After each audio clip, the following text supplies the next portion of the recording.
Fala pessoal do terceiro ano, mais uma vez aqui para a gente ver uma aulinha, dessa vez de força de atrito, beleza? Força de atrito é uma força que vai acompanhar a gente aí durante alguns problemas que a gente vai ter para resolver para frente, legal? Bom, primeira coisa que a gente tem que saber do atrito é que existe uma diferença entre o atrito chamado de estático e de cinético. E eu vou insistir com vocês durante essa aula, vou insistir com você quando a gente tiver presencial também. Cuidado, o atrito estático não é para corpo que está parado, tá? O atrito estático é para quando não tem o escorregamento entre as superfícies. Isso não quer dizer que o corpo não está andando, simplesmente ele não está raspando, não está ralando pela superfície. Ah, professor, como assim? A gente vai dar um passo, você vai andar. O seu tênis, o seu sapato, o seu pé, chinelo, sei lá, entra em contato com o solo. Você empurra o chão para trás, seu pé não escorrega, o chão te empurra para frente. Essa força trocada entre vocês é um atrito. Você anda para frente pela ação do atrito. Esse atrito não foi obtido a partir do escorregamento, mas sim de uma tendência de escorregamento. O seu pé não escorregou, então a gente está falando de um atrito estático. Tá? Você está andando, mas o seu pé não está deslizando. Beleza? Então põe na cabeça isso. Atrito estático é aquele em que as superfícies não deslizam uma sobre a outra, não escorrega, não raspa, beleza? Existem situações de movimento, sem movimento das duas superfícies, tá? Sem que eu tenha escorregamento entre elas, ok?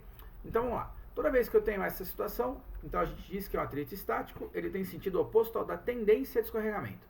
Não está escorregando, mas para que lado escorregaria? O atrito evita que escorregue, tá? O atrito evita o deslizamento do objeto. Para a gente, essa força de atrito, quando o corpo ainda não está escorregando, ela é variável. Ela tem um valor que depende da situação. Cuidado! Quando a gente fala que depende da situação, literalmente, eu tenho que olhar para o contexto e verificar quanto ela vale. O que eu consigo determinar é o valor máximo desse atrito. Como que eu acho o valor máximo desse atrito? É μ estático vezes a força normal. Tá? O atrito máximo, μ estático vezes a força normal. Para a gente poder calcular alguns casos de atrito só pelo contexto.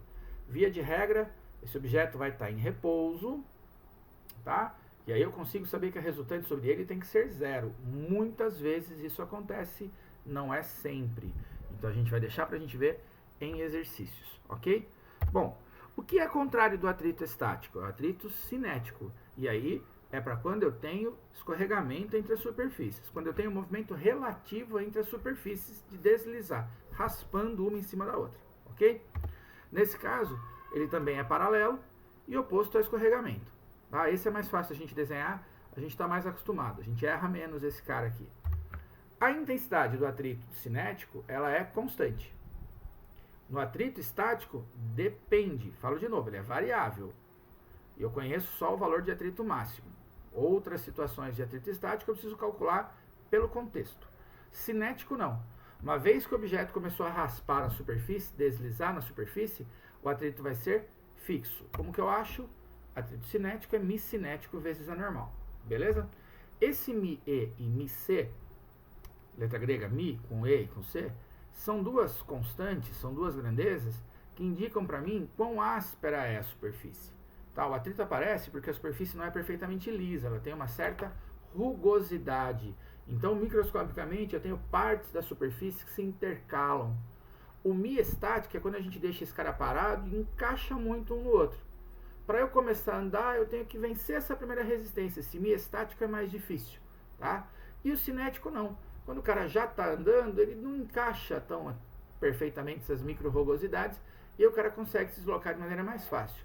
Então, via de regra, o coeficiente de atrito cinético ele é menor do que o de atrito estático. Beleza? Tá? Na aula a gente vai poder abordar algumas coisas sobre isso, de questão de tarefa. Tá? Então, geralmente, o μ cinético é menor que o μ estático. Para os exercícios da aula, as questões estavam tranquilas de fazer. Acho que a gente vai resolver sem muito sufoco. Quer ver? Ó? Vamos achar aqui.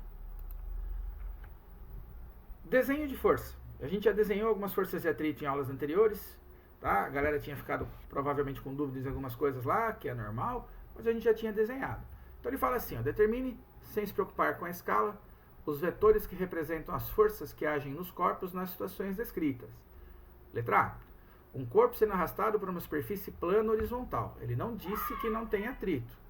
Então eu tenho que imaginar que existe um peso no objeto. Ele falou para não se preocupar com escala, né, com o tamanho. Esse cara está apoiado numa superfície, então existe uma força normal, né, uma parcela da força de contato, tá, perpendicular ao plano. Repara que eu desenhei a normal menor que o peso. Se você já assistiu a aula 17, você vai lembrar por quê.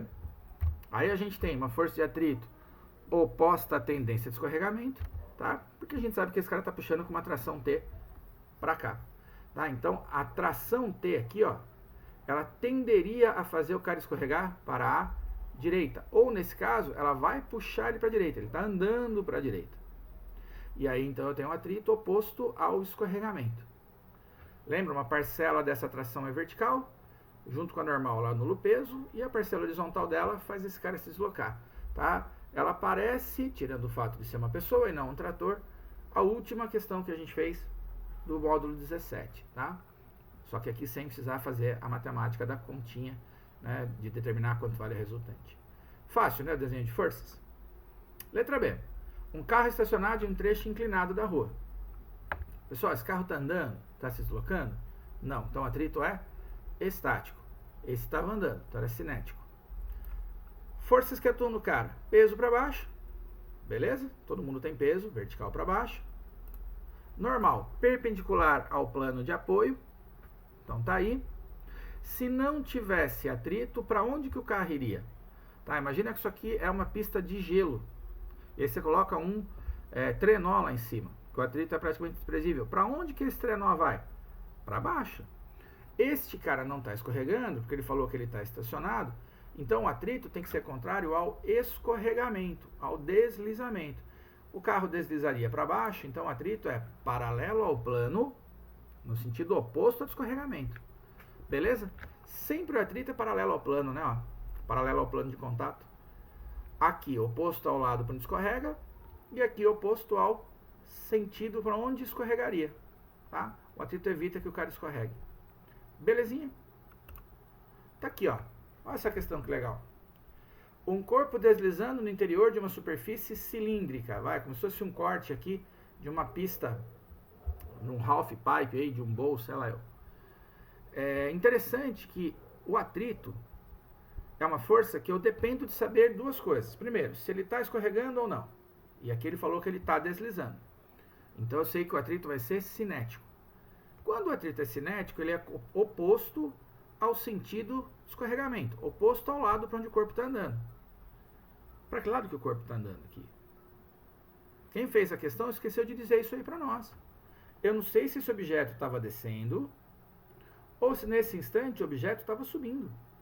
Então, a rigor, do jeito que a pergunta tá, eu não consigo desenhar um atrito. Por quê? Se o cara estiver descendo, o atrito tem que se opor, então é paralelo ao plano para cima. Mas se ele estivesse subindo, o atrito seria paralelo ao plano para baixo. Então, a primeira coisa que eu tenho que fazer aqui, ó, supondo que esse corpo está descendo, tá? Na maior parte das vezes, a gente desenha o atrito com os objetos que estão descendo. Então, estou supondo isso, senão a gente não teria como resolver. Tá? Tem uma falhazinha aqui conceitual a questão. Força, peso vertical para baixo. Força normal perpendicular ao plano. Ô, senhor, mas o plano é curvo. Então, a gente teria que traçar a tangente e fazer a normal. Tá? Ela vai apontar lá para o centro da curva. Beleza? E a próxima força é o atrito. Paralelo ao apoio, então ele vai formar 90 graus com a normal. Lembra? Atrito e normal são sempre forças perpendiculares, porque elas são as componentes, tá? Que componentes? Componentes ortogonais. A gente acabou de fazer na aula 17, decomposição. É como se fossem as componentes da força de contato, de X e de Y. Então eu tenho aqui a normal e o atrito é paralelo, perpendicular. A normal, paralelo ao apoio, no sentido oposto ao do movimento. Se eu estou supondo que ele está descendo, o atrito tem que ser para cima. Aqui quem pensou a questão só esqueceu disso, né? Eu tenho que saber o lado para onde o cara está andando, uma vez que ele está deslizando. Só desenho de força, tranquilo. Acho que você não deve ter tomado nenhum susto muito grande. Questão 2. Aí tem continha e eu, para poder ajudar, já fiz um desenho para a gente fazer. Para a gente poder marcar as forças no objeto. Ele fala assim: Um corpo de peso 40 newtons, apoiado sobre uma superfície plana e horizontal, movimenta-se para a direita pela ação de uma força F horizontal de intensidade de 20 newtons. Então a superfície, aqui o objeto, força puxando para a direita. Sabendo que a resultante das forças que agem sobre o corpo é horizontal e tem intensidade de 8, o coeficiente de atrito entre o corpo e o apoio vale. Maravilha, além dessa força F aqui, quais são as outras forças que eu tenho? Peso de 40 para baixo, ele me disse. Está apoiado na superfície, então vou ter uma normal para cima. Essa normal vale 40, porque eu não tenho nenhuma componente horizontal, componente vertical aqui, ó, para ajudar a normal. A força F não era inclinada. Então a normal e o peso são iguais, né? Para esse cara não subir e não descer, não tem mais nenhuma força vertical a não ser as duas. E aí eu vou ter um atrito para a esquerda. Por quê? Porque o cara está deslizando para a direita, o atrito cinético, beleza? Cinético porque está escorregando, oposto ao deslocamento. Bom, o que eu conheço? A resultante vale 8. Como é que eu calculo a resultante de vetores opostos? Esses dois aqui dão 0, né? Vetores opostos subtraem. Então a resultante é F menos A. A resultante ele me disse que valia 8. Então 8 é igual a 20 menos o atrito. Ó, atrito para um lado, 8 para o outro. Atrito é 20 menos 8. O atrito dá 12. Ô, professor, que bruxaria é essa? Vamos lá. Ó. 40 para cima com 40 para baixo, zerou. 20 para a direita e um atrito de 12 para a esquerda. 20 menos 12, sobra 8 para a direita. Isso que ele me disse, ó. Eu calculei quanto que era o atrito exatamente para que sobrasse 8 para a direita. O atrito tem que valer 12. Esse atrito é um atrito cinético, ele já está escorregando. Então eu sei que ele vale 12 sempre. Beleza? Atrito cinético ele é fixo, tem um único valor. Então uma vez que ele vale 12, eu vou lá e vou determinar quanto que é o coeficiente. Atrito é μ cinético vezes normal. E isso vale 12. Normal é igual ao peso, ela vale 40. Vou mandar dividindo. μ cinético, 12 dividido por 40. μ cinético dá 0,3. Coeficiente de atrito é uma grandeza adimensional. Tá? É a divisão de força por força. Por se tratar de grandeza adimensional, ele não tem unidade de medida. Beleza? Tá? Então é 0,3. 0,3 o que? Nada. Tá? Só 0,3. E aí a alternativa é a letra C. Pessoal, também essa aula não é uma aula muito difícil. Provavelmente você vai ter dúvida de uma outra questão de tarefa e a gente acaba fazendo juntos no Hangouts. Beleza? Juízo e até breve.